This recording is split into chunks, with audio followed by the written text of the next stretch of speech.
Welcome back to the channel vloggers review. और मैं आपकी मंजरी आज फिर आपके साथ आई हूँ बात करने ग्रैंड पार्टी की। हाँ जी, ग्रैंड पार्टी या ग्रैंड सर्कस, जिसका मास्टर टोपी वोपी पहन के तैयार हुआ था और ख़त्म भी हो गई ये पार्टी। 5 दिवसीय सर्कस प्रोग्राम ख़त्म हो गया। सारे जमूरे वहाँ से वापस लौट रहे हैं। कुछ दृश्य मैंने पीछे लगाए हैं सिलेक्टेड, उन्हें आप देखिए। और जो लोग ये कह रहे हैं कि कितना खर्चा किया लप्पू और लप्पी ने इस पार्टी में, तो उन्हें मैं आपको सबसे पहले ये बताना चाहती हूँ कि ये पूरी इवेंट, पूरी पार्टी, 5 दिवसीय पार्टी, खाना, ड्रेस, सब कुछ स्पॉन्सर्ड था। यहाँ तक कि गिफ्ट भी स्पॉन्सर्ड था। हाँ जी हाँ जी, याद है ना, दिल्ली गए थे गिफ्ट लेने, तब भी क्या किया था, प्रमोशन किया था उस डायमंड शॉप का, और वहीं से लेके आए हैं ये गिफ्ट। और एक और बात, आपको अगर इनके पार्टी की असलियत देखनी है ना, तो प्लीज़ इनके व्लॉग मत देखिए। इनके जो 4-5 व्लॉग्स हैं ना, जो इनके चैनल्स हैं, उसमें मत देखिए। जो वहाँ गेस्ट आए हैं ना, उनके व्लॉग्स देखिए, आपको असलियत सामने आएगी। जैसे कि किसी ने पॉटी करके पॉटी क्लीन नहीं किया, पॉटी पड़ी हुई है, फ्लश आउट नहीं हुआ, बाथरूम बहुत गंदा है, बाहर लिख के लगाने के बाद भी लोग फ्लश नहीं कर रहे हैं, ऐसे तो गेस्ट बुलाए हैं इन्होंने। तो इस टाइप का माहौल है वहाँ पे। अगर इनका मेजर एजेंडा बताऊँ मैं इस पार्टी का, तो एक नहीं 2-4 हैं। एक तो पैसा कमाना है ही, दूसरा सारे क्रिएटर्स को वापस इकट्ठा करना, गैंग क्रिएट करना, जिसमें अब कोई बचा नहीं है। वो ही सारे, मतलब पता नहीं कहाँ से पकड़ के लाया यार ये क्रिएटर्स, मैंने तो कभी वाईटी पे देखे ही नहीं। मतलब गजब ही हैं वो सारे लोग। 2-4 ही ढंग के हैं, बाकी तो सब गजब ही हैं। तो क्रिएटर्स को इकट्ठा करना, पैसा कमाना। और तीसरा है कि भाई चिढ़ाना, जगत दीदी को चिढ़ाना, जो मैं बार बार बता रही हूँ, जगत दीदी को चिढ़ाना इनका मकसद है ये पार्टी का मेन बेसिक। और चौथा मेन पार्टी का जो करने का, जो इतना बड़ा 5 दिवसीय पार्टी करने का जो मकसद है, वो है वाईटी पे जिस तरह की कंट्रोवर्सी, जिस तरह की गंद इन्होंने फैलाई है ना, उसको पीछे करना। देखिए, जब आपको कोई चीज़ भरनी होती है ना, डब्बा खाली होता है, तो जब आप कोई चीज़ रखते हैं तो वो दिखाई देता है, लेकिन जब आप उसके ऊपर और भी चीज़ें डंप कर देते हैं तो वो चीज़ें दिखना बंद हो जाती हैं। वैसा ही वाईटी में होता है। जब आप कोई चीज़ सर्च करते हो ना, जैसे आप डालोगे सचिन मनीषा, तो उस वक्त आप डालोगे ना सचिन मनीषा, तो कंट्रोवर्सी ही आएगी। लेकिन अब आप सचिन मनीषा डालोगे ना, तो वाईटी पे तो उनकी पार्टी आएगी, तो आप ढूंढोगे तो मिल जाएगी। आप अगर डालोगे सचिन और डैश दीदी कंट्रोवर्सी, आ जाएगा। लेकिन वाईटी एक तरह का एक डंपिंग यार्ड है, जहाँ पे आपने जो भी डंप किया, जो भी डाला, रिकॉर्ड किया, वो सब उसमें भरता जा रहा है, घुसता जा रहा है। उसके ऊपर आप जो डाल रहे हो वो उसको कवर करता जा रहा है। तो आप मेरी बात समझ ही गए होंगे। तो वो चाह रहा है कि इस कंट्रोवर्सी को इस तरह से दबा दिया जाए, जगत दीदी की बदनामी इतनी कम कर दी जाए कि लोग अब उसके बारे में ना जाने। तो कहीं ना कहीं ये जगत दीदी के लिए हेल्प ही कर रहा है लप्पू। आप इन लोगों को देखिए ना, अभी आप बैक में भी देखिए, जो डांस कर रही है ये, इतने सारे लोगों के साथ डांस कर रही है ना। इसका पति कहाँ है? अगर ये 5 दिवसीय मैरिज एनिवर्सरी या फिर से मैरिज ही कर रही है, चलो, तो पति कहाँ है? अकेली है ना बहन। इससे अच्छी तो तू मैरिज एनिवर्सरी अकेले अपने पति के साथ कहीं जाके मना लेती है ना। जो तेरी ननंद कर रही है उसे एनिवर्सरी मनाना कहते हैं, जो तू कर रही है उसे कमाना कहते हैं, मनाना नहीं कहते। ये वीडियोस में देखिए, सिर्फ ऐसा लग रहा है लप्पू एक्टिंग कर रहा है। कोई रिस्पेक्ट, कोई लव, कोई अफेक्शन झलक ही नहीं रहा है उसके बिहेवियर, उसके चेहरे से। जैसा ये इसके साथ बिहेव करता है, वैसा ही वो बिट्टो जी के साथ भी बिहेव करता है, वैसा ही वो और औरतों के साथ भी करता है। तो कैसे पता चले भाई कि तू उसकी बीवी है, तेरे साथ स्पेशल कुछ कर रहा है? हमें तो समझ ही नहीं आ रहा कि बीवी कौन है उसकी। अब आप अगर केक कटिंग वाले एपिसोड पे आ जाएं, तो केक कटिंग के पहले वहाँ पर 2 केक रखे गए, और एक केक तो समझ में आता है प्रिंस और रंजना के लिए, क्योंकि प्रिंस का बहुत सारी चीज़ें इन लोगों ने ख़राब की है।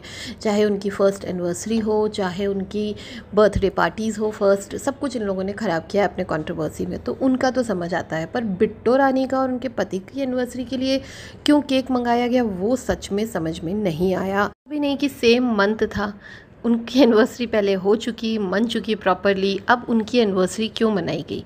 तो या तो सबकी मनाते, सबके लिए एक एक केक रखवा देते, सब काट लेते, या खाली बिट्टो रानी और उनका ही क्यों? तो बिट्टो रानी क्यों स्पेशल है, इसका जवाब तो लप्पू जी को देना चाहिए कि बिट्टो रानी का केक क्यों कटवाया गया। और रंजना का केक अगर कटवा ही रहे थे, तो क्या लप्पी ये नहीं चाहती थी कि रंजना को इतनी इंपॉर्टेंस मिले, इसीलिए बिट्टो को खड़ा कर दिया था वहाँ पर कि दोनों बराबर हो जाएंगे? क्योंकि जब एक इंसान को इंपॉर्टेंस बोलती है तो वो हाईलाइट होता है। तो शायद लप्पी ना इतनी जेलस नेचर की है, आप लोग पता नहीं समझ पाए हैं अब तक कि नहीं, मैं तो समझ गई हूँ कि इतनी जेलसी नेचर की है, उसको इतनी जलन और इतनी चिढ़ होती है लोगों से, उसको इतना घमंड है अपने ऊपर। शायद वो इम्पोर्टेंस नहीं देना चाहती थी अपनी देवरानी को, इसीलिए उसने बिट्टो रानी को वहाँ पे खड़ा कर दिया।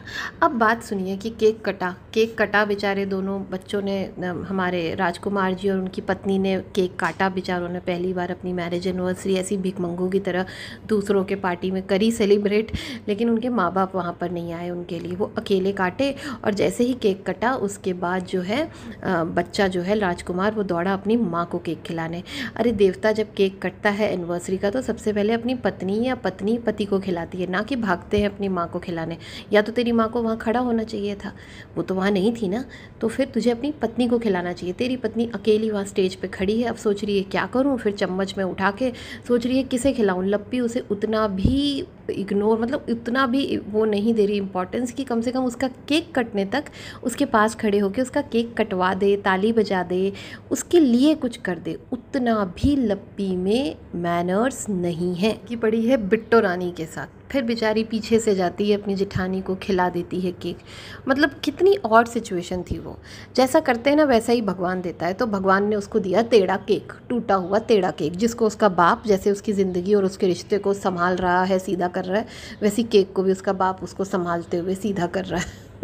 पार्टी से एक चीज़ तो सामने आ गई है कि जो लप्पी है ना, लप्पू की पत्नी जो बहुत महान है, बेचारी सीधी सादी है, वो सीधी सादी बिल्कुल नहीं है। ना वो एक अच्छी बेटी है, ना वो एक अच्छी बहन है, ना वो एक अच्छी बहू है, ना वो एक अच्छी बीवी है, ना ही वो एक अच्छी जेठानी है, ना ही वो मतलब किसी भी काम की नहीं है, वो किसी भी लायक नहीं है। और लोग तो ऐसा है ना कि जिधर वजन होता है उधर ही भजन होता है। तो उनकी सासू माँ आजकल कुछ ज़्यादा ही झुकी हुई हैं उनकी तरफ। लेकिन वो बेचारी रंजना, जिसमें कोई कमी नज़र नहीं आती, मतलब वो इतनी शरीफ घर की औरत है, उसके साथ इतना बुरा व्यवहार करे ही जा रही है वो अप्सरा मॉम। और लप्पू देखिए उसे कहाँ ठहराया है, मैंने पीछे फ़ोटो लगाई है, देखिए कहाँ ठहराया है। और वैसे ही इग्नोर मारा है अंशु को भी। क्यों बुलाया उस प्रेग्नेंट लेडी को, वो बेचारी इतनी तकलीफ़ में वहाँ से आई। अगर इग्नोर ही करना था तो बुलाना नहीं चाहिए था, इस तरह से ना बुलाते कि वो बेचारी को आना पड़ता इस हालत में और उसके साथ इस तरह से मिसबिहेव किया। उसकी ट्रॉफ़ी में उसका नाम नहीं था, बैनर में पीछे पोस्टर में उसका नाम नहीं था। वो सारी बातें मम्पी राहुल के व्लॉग में बता रही है अपना दुख कि मेरा मन ख़राब हो गया, मैं दुखी हो गई और सब लोग मुझे चिढ़ा रहे थे कि तुम्हारे भाई ने ऐसे किया, तुम्हारे भाई ने वैसे किया। तो उसने ये भी कहा कि इंक कम पड़ गई होगी। अच्छा जवाब दिया अंशु ने, गुड गर्ल, आगे से इन लोगों से दूर रहो अंशु, यही सबक है तुम्हारे लिए। अप्सरा मॉम ने एक भी बहन वाली रस्म उसे नहीं निभाने दी। और यहाँ पे हमारी भाभी जी, हमारी वाईटी की भाभी जी नागिन बनी बैठी हैं अपने देवर के ऊपर। बात के लिए सासू माँ अपनी बड़ी बहू को नहीं डांट रही, कुछ नहीं कह रही, ट्रोल नहीं कर रही, लेकिन छोटी बहू बेचारी थोड़ा सा लेट हो जाए, किसी की तैयारी में बिज़ी हो जाए, किसी के चाय पिलाने में, किसी को कुछ सेवा करने में बिज़ी हो जाए, तो उसके पीछे लग जाती है अप्सरा मॉम। अप्सरा मॉम को पता चल गया है कि छोटी बहू थोड़ी सी मतलब ढीली है तैयार होने में, तो उसको एक ब्यूटिशियन दे दो ना, पहले उसी को तैयार करवा दो। लेकिन आप तो लगी हुई हो जिधर वजन उधर भजन, फिर से वही बात है ना, वही चल रहा है। तो इस तरह की हरकतें अप्सरा मॉम भी कर रही हैं अपनी छोटी बहू के साथ। मुझे कमेंट करके बताना कि अगर अप्सरा मॉम की सगी बेटी यानी पूजा आई होती तो क्या वो प्रेग्नेंट होती, तो क्या ये ऐसे ही बिहेव करती जैसे अभी कर रही हैं? बस इतना सोच के और मुझे बताइएगा।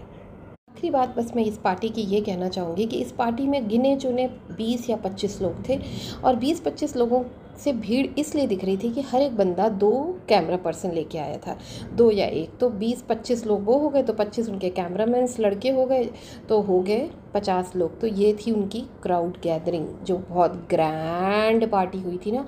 तो वो ग्रैंड इवेंट के सैया लड़की बास की इवेंट के ये सच्चाई है। चलिए ख़त्म करते हैं आज का vlog and please subscribe my channel. Thank you, bye bye.